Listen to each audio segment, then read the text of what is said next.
están? Soy Catherine Rus, socia fundadora de Grey Capital y les doy la bienvenida al Grey Capital Session, donde conversamos con líderes para ver cómo deciden quienes no improvisan. Hoy día una gran invitada, Roberta Valencia. ¿Cómo estás? Hoy estoy fantástica, me siento fabulosa, es un gran momento de mi vida, demasiado feliz. Qué bueno. ¿Estás nerviosa? Para nada. Conversar contigo es siempre una diversión, Katy. Muy bien. Bueno, vamos a contarles un poco de Roberta porque la verdad es que ha tenido una trayectoria increíble. Como ya deben haber oído su acento, no es chilena, es brasilera. Una mujer líder experta en impulsar el crecimiento de nuestro país y de compañías internacionales muy importantes que han realmente impulsado el crecimiento desde, por ejemplo, compañías como Unilever, como Coca-Cola. Fue la primera mujer en ocupar importantes posiciones de liderazgo, como ser la primera gerente general de Coca-Cola para Chile, Bolivia, Paraguay. Hoy es directora en destacadas empresas como Multiexport, empresas SB, que es Sal, Cobran Preunic, y ahí nos va a contar un poco de eso, Dreams, Copec, Retail. Fue presidenta fue de AmCham, la Cámara de Comercio Americana en Chile. Una relevante empresaria, además del área mobiliaria, tiene una, que se las voy a recomendar, Sierra Muebles en Chile. Sí, es muy versátil esta Roberta porque realmente no solo es directora, sino también empresaria. Eso no lo había visto. O me tocan empresarios o me tocan directoras. Así que muy versátil, además de obviamente ser 100 mujer líder y un montón de títulos que la ha convertido en una de las mujeres referentes. Y de hecho, con algunas de las mujeres que he entrevistado, qué importante tener referentes mujeres, como para poder ver y copiar un poco el camino. Así que súper bienvenida, Beta. ¿Quién es Roberta Valencia hoy? Hoy, yo creo que mi esencia siempre estuvo ahí, ¿no? Nací con un chip de la felicidad, así que me siento una persona muy feliz. Soy madre de Andrés y Alegra, casada con doctor Andrés Keller. Estoy de directora de empresas, ¿no? Jugando de empresaria, porque digamos, no soy como una gran empresaria, pero con el tema del mobiliario. Y muy activa en los gremios, tentando influenciar en políticas públicas, en abrir caminos para mujeres. Así me siento en un buen momento de la vida, con mucha plenitud.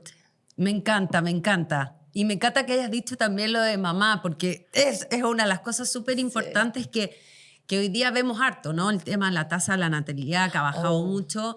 Me encantaría que siempre mostremos este lado de las que somos mamá. Yo tengo 4. Sí podemos convivir con este mundo de lograr nuestros sueños, de lograr, imagínate lo que acabas de decir, incidir en políticas públicas, algo que uno viera tan lejano y como que quizá nadie lo podría hacer. No, uno sí puede hacerlo y también puede ser mamá al mismo tiempo. Y ser mamá preocupada, y ser mamá que empuja y que los impulsa a hacer más. Sí, creo que la maternidad es, para mí, fue un momento muy importante en mi carrera incluso. Porque antes de la maternidad era una buena gerente. Entregaba resultados, movía el negocio. Pero creo que de verdad me volví una gran líder cuando fui mamá.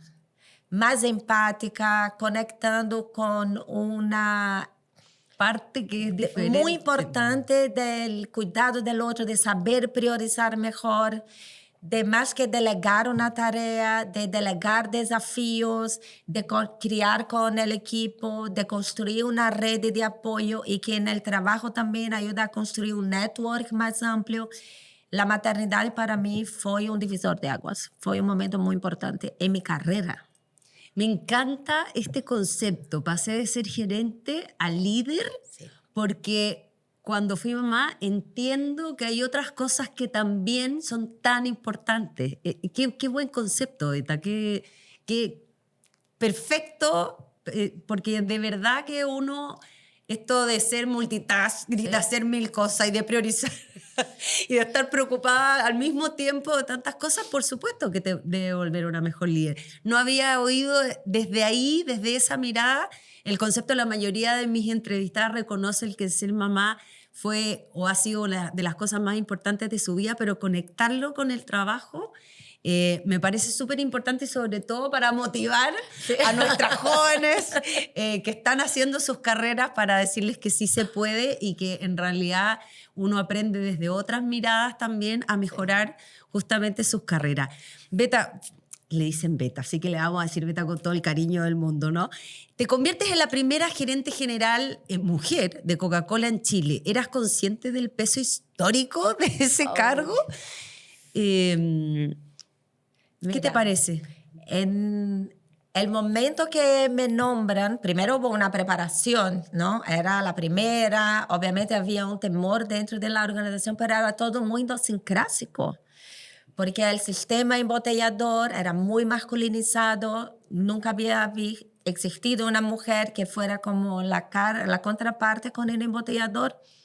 Entonces sentía un peso dentro de Coca-Cola. Claro. Con coaches, ¿no? De las decisiones ahora no eran en el club de golf, porque yo no juego golf. Tenía que tomar decisiones dentro de la oficina, el horario comercial. Sin embargo, en algún momento, algunos meses después, porque se volvió una noticia, salía en la tele, salía en los periódicos, daba entrevistas. Y en algún momento, no sé, iba a la farmacia y la señora de la farmacia me saludaba. Estoy muy orgullosa que usted ahora es una gerente general. El señor que animaba los cumpleaños de mi hijo llegaba en la casa y decía, mi mamá se emocionó mucho cuando vio la noticia. Y yo dije, yo conozco a la señora Roberta, él es mi clienta. Y empecé a entender que era más allá de Coca-Cola y de mí, tenía una responsabilidad de abrir caminos a otras mujeres y demostrar un liderazgo que tuviera un impacto en toda la cadena de valor, más allá de los resultados de negocio, de conectar con clientes, con comunidades. Fue un rol muy, muy grande. Y ahí empecé como empecé a correr en esa época, porque sentía tanta la presión de no fallar. De fallar con las expectativas. No solo de los resultados numéricos, pero de lo que se esperaba de ese rol afuera de Coca-Cola. Fue impactante, sí. Sí, de todas maneras. Yo me acuerdo de eso. Sí. Como, wow, porque te conocí justo antes. Entonces fue como, ¡oh, qué seca! ¡Wow! No, increíble. Me encanta, me encanta. Más de 25 años en consumo masivo. Oye, uno sabe que el retail, que este tipo de cargo es súper demandante, súper estresante. Uno lo sabe. Primero en Unilever y luego en Coca-Cola. ¿Cuál fue la decisión más difícil que tomaste? Oye, creo que las más difíciles, más que fueron cuando tenía dos opciones, lo bueno y lo verdadero. Entonces, por ejemplo, cuando vivía en Brasil y tenía, no sé, un novio brasilero, ¿no? Que no estaba casada ya. Y me aparece la oportunidad de venir, de ser expatriada en ese momento. Entonces, lo bueno era formar una familia en Brasil en ese momento, pero lo verdadero era lo que de verdad quería yo. Y yo tenía ese sueño de conocer el mundo, de tener una carrera internacional. Entonces miré a ese novio y dije, ¿sabes qué? ¿Eso a qué edad? Tenía 28. Me voy. ¡Qué madura! Me voy, porque mi sueño no está aquí. Y no estaba en tener un perro y un marido. Estaba en de verdad de conocer el mundo. Y en otros momentos fue al revés. Cuando conocí a Andrés, que hoy es mi marido, y estaba en México, tenía la opción de hacer una carrera al headquarter, a ir al corporativo. Correcto. De Coca-Cola y empezar a tal vez ser una CEO global. Sí. Sin embargo, en ese momento, lo bueno era crecer en ese momento a global, pero lo verdadero era construir una familia con Andrés. Y ahí decido salir de Coca-Cola, salir de Unilever, entrar en Coca-Cola en Argentina. Y Unilever era una high potential, tenía como motor por delante y tomaba un riesgo de ir a una empresa que nadie me conocía, de empezar una carrera de cero. Y esos momentos fueron difíciles. O cuando decidí ser madre y vivía en Argentina, Andrés vivía en Chile, y llega un momento y sabes que me voy a quedar embarazada. Me voy a quedar embarazada y que venga lo que venga. Y cuando comento con la compañía, estoy embarazada, y esperaba que dijera, uy, ahora tu mundo se acabó. Fue todo al revés. Me miraron y dije, qué bueno. Ahora es el momento de potenciarte. Y fue cuando quedé con base en Chile. Y en ese momento entendí que todos los temores que tenía por hacer lo correcto, cuando abrazaba lo verdadero, lo que de verdad me movía desde adentro, terminaba siendo una elección bien. Porque cambiar cuando todo está bien es muy difícil. Pero uno también tiene más lucidez para estar tomando las decisiones correctas hacia una dirección correcta. Acá en Chile se llama cuando uno escucha su guata, cuando escucha la panza, Sí, ¿no? sí. Cuando eso se te mueve algo, hay que hacerle caso a la intuición. Y a veces es difícil. Sí. Porque esa guata a veces es contraintuitivo Sí, con lo que esperan de uno. sí. Y esos momentos son las decisiones difíciles que uno tiene que tomar, pero también ser consecuente con decidiste y dar lo mejor de ti. No es que decidía y me quedaba ahí esperando que la suerte caiga del cielo. Mientras más trabajo, más suerte tengo, Eso. decían por ahí. Tal cual, tal cual. Beta, ¿se te atribuye haber duplicado las ganancias de la división de bebidas no carbonatas en el Cono Sur en 4 años? Sí. ¿Qué hiciste diferente? ¿Fue estrategia, equipo, timing, las 3 cosas? ¿Cómo se hace eso? Mira, al final, hoy cuando recuerdo ese momento, más que los números en sí, creo que miraba, fue una sensibilidad diferente al negocio. Porque tenía el negocio de Coca-Cola, donde había muy expertos, lo de carbonatadas, que es lo de las bebidas, Coca-Cola, Fanta, Sprite. Había un músculo muy grande ahí. Y el otro necesitaba una sensibilidad diferente. ¿Cuál es el otro para que entendamos? Jugos, aguas, bebidas deportivas. Eso no era la expertise de Coca-Cola. No había conocimiento. No se conocía el mercado. No se conocía la forma de producir. Y en algún momento digo, ¿sabes qué? Aquí necesitamos gente diferente. Que piense en dinero, no solo en creatividad. Que piense en toda la cadena de valor, no solo en ejecución de supermercado. Y armamos un equipo muy diverso, pero muy diverso desde la esencia de las personas. Gente más esotérica, gente más creativa, gente más analítica. Y eso liderado por ti y un equipo externo. ¿Cómo lo hicieron? ¿Cómo lo armaron? Primero, yo hice un modelo diferente. Más que ir a buscar la gente, yo abrí una campaña interna en Coca-Cola y dije, ¿quién quiere venir a trabajar conmigo? No importa si no tienes la experiencia en el área. Y vino gente de finanzas, gente de marketing, gente del área de supply chain. Y yo decía, ese es el primer paso. Vengan quien quiere, porque a veces las ganas de hacer algo valen más que la experiencia. Tenían ganas. Y ese equipo con una sensibilidad y con competencias diferentes, desafiábamos todo el modelo. Desafiábamos el modelo de ganar plata, el modelo de ejecución, el modelo de route to market, el modelo de innovar, la forma de hacer productos. Y la rentabilidad fue una consecuencia. Porque desafiábamos todo. Y toda semana nos sentábamos y decíamos, ¿qué no vimos? ¿Dónde tenemos un punto ciego? Había una energía. Dinámica de equipo también. Sí, de mucha confianza, de desafiarnos, de no estar satisfechos nunca y de decir al otro, mira, lo que tú estás haciendo no está bien, no es suficiente. Y nos desafiábamos entre nosotros, no solo al mercado. Y eso generaba un músculo de buscar más todo el tiempo, todo el tiempo, todo el tiempo. Fue una época muy linda, muy divertida y formó mucho equipo. Ahí, Beta, también es súper importante que, obvio que acá hay un equipo que trabaja, liderado por ti, pero también tú tenías que poder tener un poder de negociación hacia arriba. Sí. Y político hacia arriba, porque muchas veces yo planteo que las personas debiéramos todos entender que no es suficiente con trabajar mucho, ser inteligente, armar equipo. También hay que armar una política para poder comunicar bien lo que estamos haciendo, para que en los momentos difíciles nos sigan creyendo. Muy buen El corporativo. punto. ¿Cómo lidiabas también? Porque con los dos lados, ¿verdad?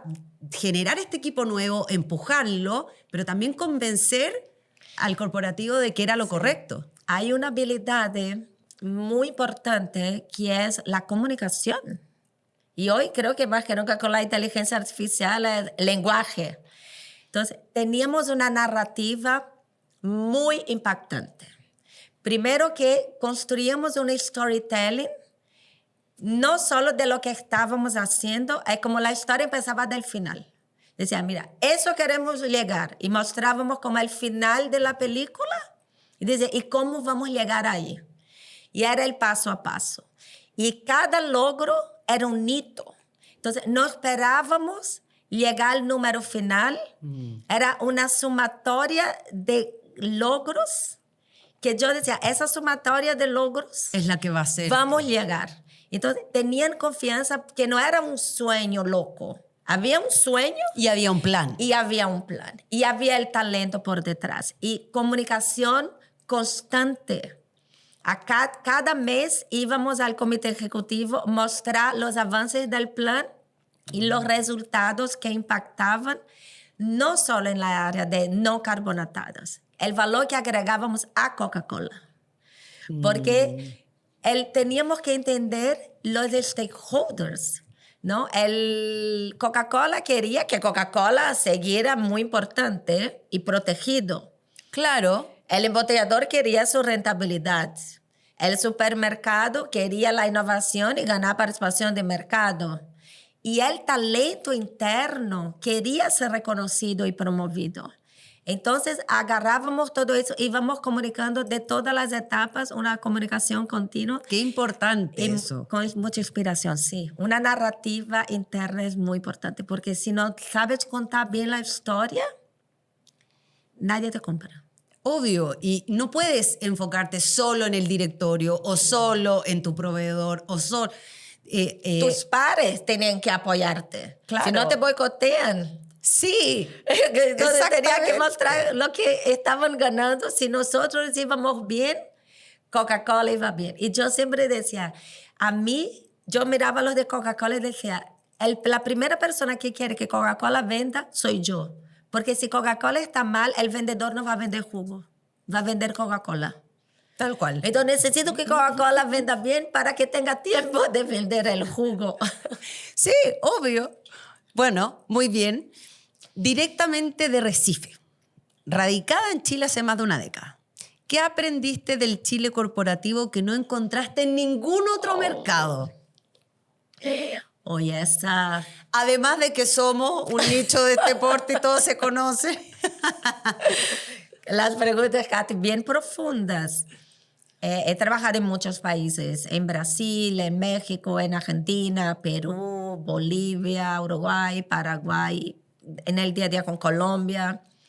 Creo que algo que define muy bien al chileno es que el chileno tiene una curva más lenta de adopción. Sin embargo, es mucho más estructurado y mucho más ordenado. Y eso termina generando confianza. Porque no es caótico, no improvisa.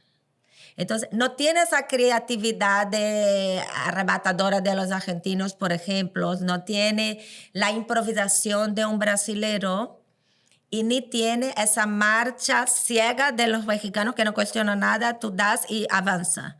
El chileno cuestiona, el chileno necesita entender el porqué.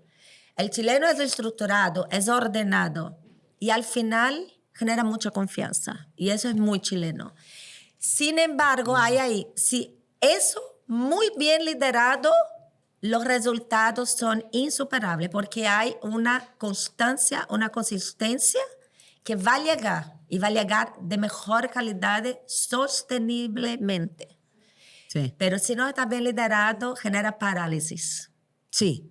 Y quedan paralizados y ahí no pasa nada. Y eso, cuando llegué, tenía un equipo que sentía que era un equipo que no avanzaba.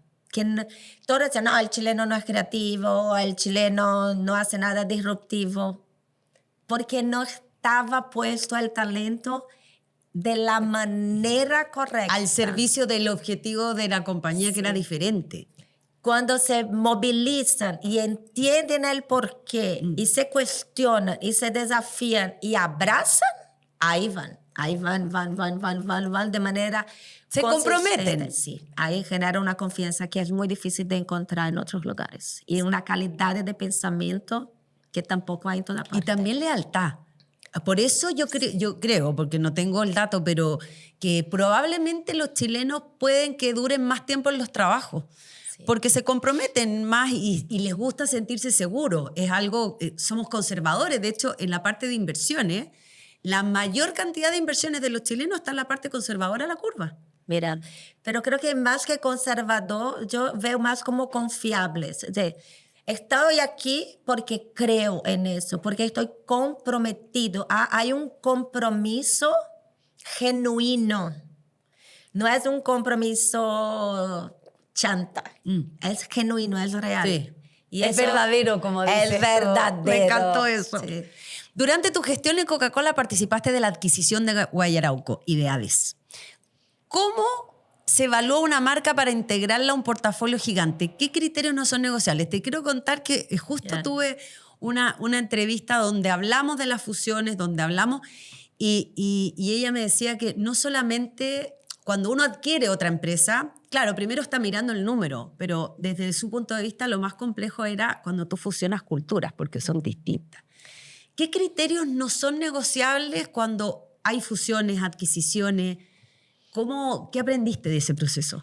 Creo que al inicio cuando entré, porque entré en el área de M&As como un acelerador de desarrollo, imagínate, yo tenía una carrera en marketing, moví al área comercial que fue muy desafiante y después en algún momento el presidente de América Latina dice, ahora entras en M&A para acelerar tu desarrollo para ser la próxima gerente general. Y yo pensaba que era todo sobre números. El valuation, el modelo, los números. Y lo que entendí que los números son el piso, no el techo. Es el piso de un M&A. El rol estratégico. ¿Por qué quieres adquirir esta marca o este negocio o este servicio? Está detrás de qué intención estratégica. Porque si eso no está claro, uno va a adquirir y ¿dónde lo pone? Claro, no encaja. ¿En qué foco? ¿En qué pilar? ¿En qué equipo? ¿En qué área de negocio? Entonces, el rol estratégico de Guayarauco y Hades era muy claro. Ellos tenían una reputación, un know-how de marca, un valor de marca que Coca-Cola no tenía. La localidad, lo muy fresco, buen producto, la fruta fresca, no era el proceso productivo, era la artesanalidad. Sí. Y ahí viene la parte cultural. Si uno compra eso, que tú no tienes el know-how, tiene un rol estratégico, es importante, y metes adentro de una organización gigante, va a morir. Entonces, lo que hicimos en ese momento no fue integrar, fue conectar. Se conectó, no se integró. Qué interesante. Entonces, quedó un negocio conectado y no integrado. Y Hades, como era un negocio latinoamericano, se integró y sufrió mucho. Claro. Mucho. Cuando se integra así de un golpe, se sufre demasiado. Porque no es solo sobre la marca, el rol estratégico, es sobre la manera de hacer. Cultura. Es cultura. Sí. Las culturas son diferentes. Muy diferentes. Y ahí se sufre mucho. Entonces fue una conexión, no una integración. Guayarauco me encanta. A mí también, lo amo. La fruta y el palito. Todo fantástico. Sí. Y no nos pagan por hacer esa publicidad. Fuiste presidenta de AmCham Chile en un periodo complejo. para el clima de negocios del país. ¿Qué crees que debiera cambiar Chile para ser más competitivos a ojo del capital extranjero? ¿Qué hacemos para que más compañías americanas, para que más compañías internacionales vengan? Chile siempre fue un país en la región muy respetado, ¿no? Donde el capital extranjero de ahí es seguro. Claro. Un país seguro, un país confiable, donde las instituciones funcionan. Y hubo un ruido en los últimos gobiernos. Y ese ruido termina mermando la confianza. Traduciendo y voy a evaluar otros mercados. Creo que la predecibilidad es muy importante para atraer el capital extranjero, porque hoy se evalúa no un país por sí solo, no es monádica la decisión, es comparativa con otros mercados. Correcto. Entonces, si las reglas cambian cada tiempo, si la institucionalidad se fragiliza. Claro. Entonces, el desafío hoy de los ciclos políticos, cómo mantener una predecibilidad, una estabilidad a pesar de los ciclos políticos, es la clave. Ese es el mayor desafío. Y es la clave porque eso es lo que nos ha identificado. Anteriormente. Claro, esa es nuestra competencia. Tal cual. Estratégica, ahí está. Entonces tenemos que cuidarlo entre todos. Beta, te voy a llevar a otro lado. De mis entrevistadas, como te dije, o como que hacen la carrera corporativa, directora, o son empresarios. Y en tu caso tenemos esta dualidad. Eres dueña de esta tienda de muebles fabulosa, Sierra Muebles, que es así, pasamos el dato. ¿En qué momento decides emprender y tomar un camino, para muchos, riesgoso, no solo de capital, en tiempo, en esfuerzo, disciplina? ¿Qué te motivó y qué has aprendido en este proceso? Sí, creo que de nuevo conecto con las decisiones difíciles.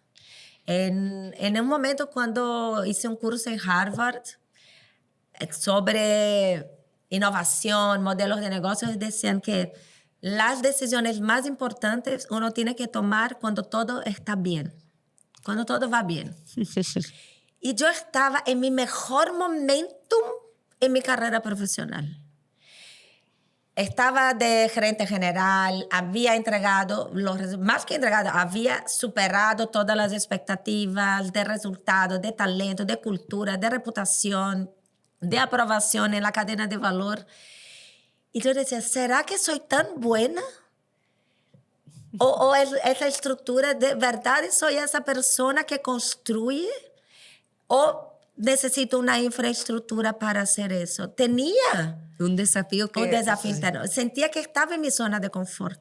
Tenía que salir de ahí. Y ahí junté una pasión que tenía obviamente por la decoración, por los muebles y por Brasil y cómo traer todo eso a Chile. Y digo, ahora quiero verme si de verdad soy capaz de construir algo cuando no tengo ni el equipo, ni el soporte, ni los datos, y armar Sierra. Y creo que mi mayor desafío fue ver que de verdad encontrar talento cuando no tienes la marca Coca-Cola. Claro. Aprender de un negocio nuevo fue muy desafiante, pero me hizo una mejor decisora. Y fui capaz de construir el negocio. Es decir, sí, la fortaleza está en mí. Hoy puedo ser una mejor directora de empresas. Sí, claro. Porque logré emprender y armar un negocio paralelo y entender de un ecosistema diferente que no era solo, no, pero tú conocías del almacén, pero es diferente que tú pones tu capital en riesgo y tomar las decisiones con la intuición, con la sensibilidad, pero con tu riesgo. Exactamente. Exactamente. Increíble, porque efectivamente te da una mirada demasiado completa de todos los lados. Me encanta. Nos quedan 2 preguntas, me están estresando, ahí estamos la hora. Desde Grey Capital trabajamos con familias y empresas en la gestión de su patrimonio. ¿Cómo ves hoy la relación de las mujeres ejecutivas con sus propias finanzas? Que yo tengo obviamente mi visión, que nos falta mucho, en eso ayudamos. ¿Es un tema de educación, de tiempo, de cultura o hay algo más difícil que no hemos visto? Todavía me sorprende como... No voy ni a hablar de todas las mujeres, voy a hablar solo de mujeres ejecutivas. La falta de cultura y de intencionalidad en administrar su propio patrimonio y su capital. Mujeres que no manejan su capital, no cuidan la inversión, no piensan en patrimonio, porque hay mucha asociación de que una mujer que maneja el capital, el patrimonio de la empresa es una líder. Pero si habla de lo suyo, es muy agresiva, es muy ambiciosa. Eso tiene que ver con mala. Una mujer ambiciosa es una mujer maligna. Sí, de todo. ¿No? O una mujer que habla de plata llega a ser vulgar. Entonces, hay un imaginario que se construyó, creo que medieval. ¿Para qué la mujer va a hablar de plata? Ese es un tema de hombres. En el trabajo sí, porque es tu liderazgo. Pero en tu vida personal... Qué mal visto. Qué mal visto. O sea, qué mala mamá esa que está preocupada con su cuenta bancaria y no con el niño. O vas a una reunión de apoderados de colegio. Ayer estaba en una. La mesa de las mujeres, ¿de qué hablaban? De la nana. De la nana, del profesor, del niño. Ahí yo voy al grupo de los hombres. ¿De qué están hablando? ¿En qué pusiste tu dinero? ¿Dónde está ¿Vas a entrar a SpaceX o no? ¿Qué pasó con Anthropic? ¿Qué acción estás haciendo negocio, pensando en negocio? Y las mujeres, eso se ve muy mal. Y ahí tenemos una deuda. Tenemos una deuda cultural, no solo de abrir camino. Porque yo repito a cada mujer que puedo, no existe empoderamiento sin dinero. El empoderamiento empieza a partir del momento que tienes patrimonio para ser libre. Para tomar tus decisiones libremente. Me encanta, me encanta. Bueno, eso es lo que desde Grey Capital proponemos, que las personas puedan organizarse, puedan tener un plan. Doy fe. Doy fe. Tengo una parte muy importante de mis inversiones, de mi patrimonio, con Grey Capital. Sí. Bueno, pero es que el plan, esto es súper clave. El acompañamiento para poder tomar decisiones estratégicas como tú hiciste cuando estabas con las coach, cuando te convertiste en gerente general. El tener asesores para la parte patrimonial es clave. Porque uno, como contratar una buena decoradora. Para poder hacer todo bien, uno necesita especialistas para efectivamente multiplicar el patrimonio. Pero hablar de eso, preocuparnos de eso, porque lo que nos pasa es que la mayoría se nos pasa la vida, el tiempo, y de repente no construiste nada tuyo, nada de patrimonio. Entonces, lo hablamos, ahorrar es distinto a invertir. Muy distinto, muy distinto. Ese es un tema fundamental que debería entrar en la agenda de conversación. No solo la mujer empoderada, abrir camino, no es solo abrir camino. Es de verdad educar una generación. Yo en mi casa educo a mi hija. No te engañes. Tienes que construir patrimonio. Tienes que generar tu capital. Y uno piensa, tips de peluquero, de manicurista, de moda, un personal trainer, vas al gimnasio. ¿Y dónde está tu asesor financiero, que es la base de todo eso? No hay calidad de vida si no tienes tus cuentas claras. Absolutamente. Debería ser clave, debería ser el dato que uno comparte. El dato que uno comparte, el dato que uno conversa en las mesas con mujeres. No solo el dato, pásame una receta. No, pásame por favor. ¿Quién es tu asesor financiero? ¿Y dónde estás poniendo tu dinero? ¿Cómo estás movilizando? ¿Cómo estás pensando en tu patrimonio hoy? Para ser libre, para tener las mujeres vamos a vivir más que los hombres. Sí, Sí. Si todo sigue como está. Y es como yo siempre digo, Y vieja quiero y que pobre vivir- jamás. No. No. No. Y quiero vivir con el mismo estándar de vida que Sí, tienes y que te mientras mereces porque que produzcas. trabajaste para eso. Exactamente. Absolutamente. Bueno, ese sería un buen consejo para la Roberta de 30 años, ¿no? Ese sería el consejo. Si hay algo que yo miro para atrás, creo que más que arrepentimiento es como ingenuidad. Yo planeaba mi vida, la carrera, mi próximo proyecto y ahorraba. Yo tenía mucha conciencia de ahorro toda mi vida. Yo compraba departamento, mitad de mi sueldo, ponía en una cuenta de ahorro. Tenía esa conciencia de ahorro. Pero si tú me preguntas, yo tenía una conciencia de que tenía que planear poder y patrimonio, no. Y eso debería haber empezado a los 30. Empecé a los 40 y algo. Y si hubiera empezado a los 30, tal vez hoy tendría el Duplicar. doble del patrimonio. Porque ahorraba y no es lo mismo que cuando senté contigo, Katy, por ejemplo, y hablamos de cómo proyectamos Sí. 10 años y cuántos millones de dólares quieres tener en tu patrimonio líquido. Y no solo líquido. ¿Cómo organizas esa infraestructura? Porque eso es poder. Absolutamente. Esa es la capacidad de, con eso en la mano, eres libre para elegir. Quiero ser directora, quiero ser empresaria, quiero seguir casada con Andrés, quiero viajar, no quiero viajar. Y ahí uno toma decisiones conscientes, decisiones libres. Creo que ese es el consejo que hubiera dado a la Roberta de 30 años es planifica tu patrimonio con más conciencia. Con más conciencia. No solo Absolutamente. A todas las chicas de 30 años, 25, De 20, de 15. Sí, exactamente. De universidad. La segunda hija mía, está juntando plata porque ella sabe que se va a comprar su primer departamento de inversión. Tiene 17. Sí. O sea, esto es clave. Esto es clave porque vas a cambiar la mentalidad de mujeres y hombres, ojo, para siempre. Para personas. Para personas. Así que, muy bien. La última pregunta. Y con esto terminamos. Qué pena, se nos pasó muy rápido.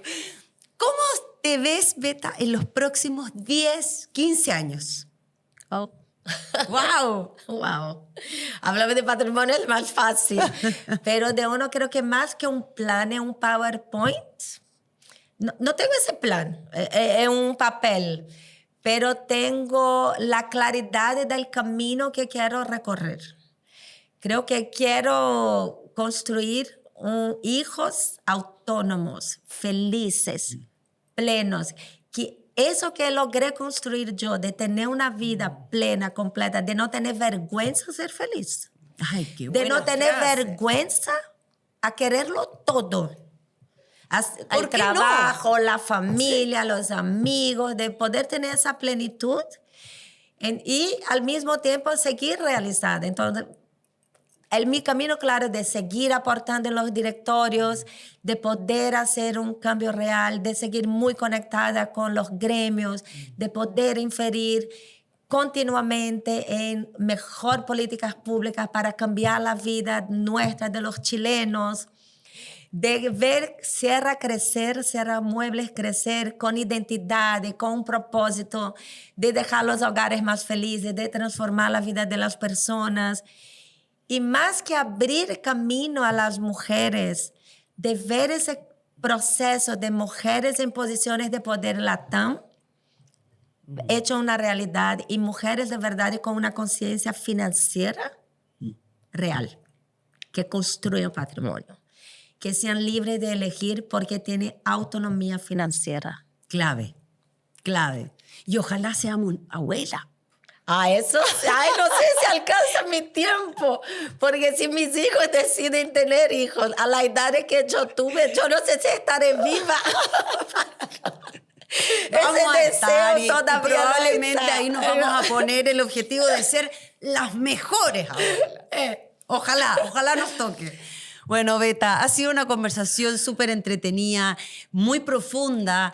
Hemos pasado por la carrera, por esta disciplina, por esta visión, por esta no vergüenza de ser feliz que me encantó, por esto de construir equipos donde efectivamente nosotros, de hecho, en inversiones siempre decimos los equipos son demasiado importantes dentro de las empresas que toman estas decisiones y no ser uno solo, el construir equipo, el liderar.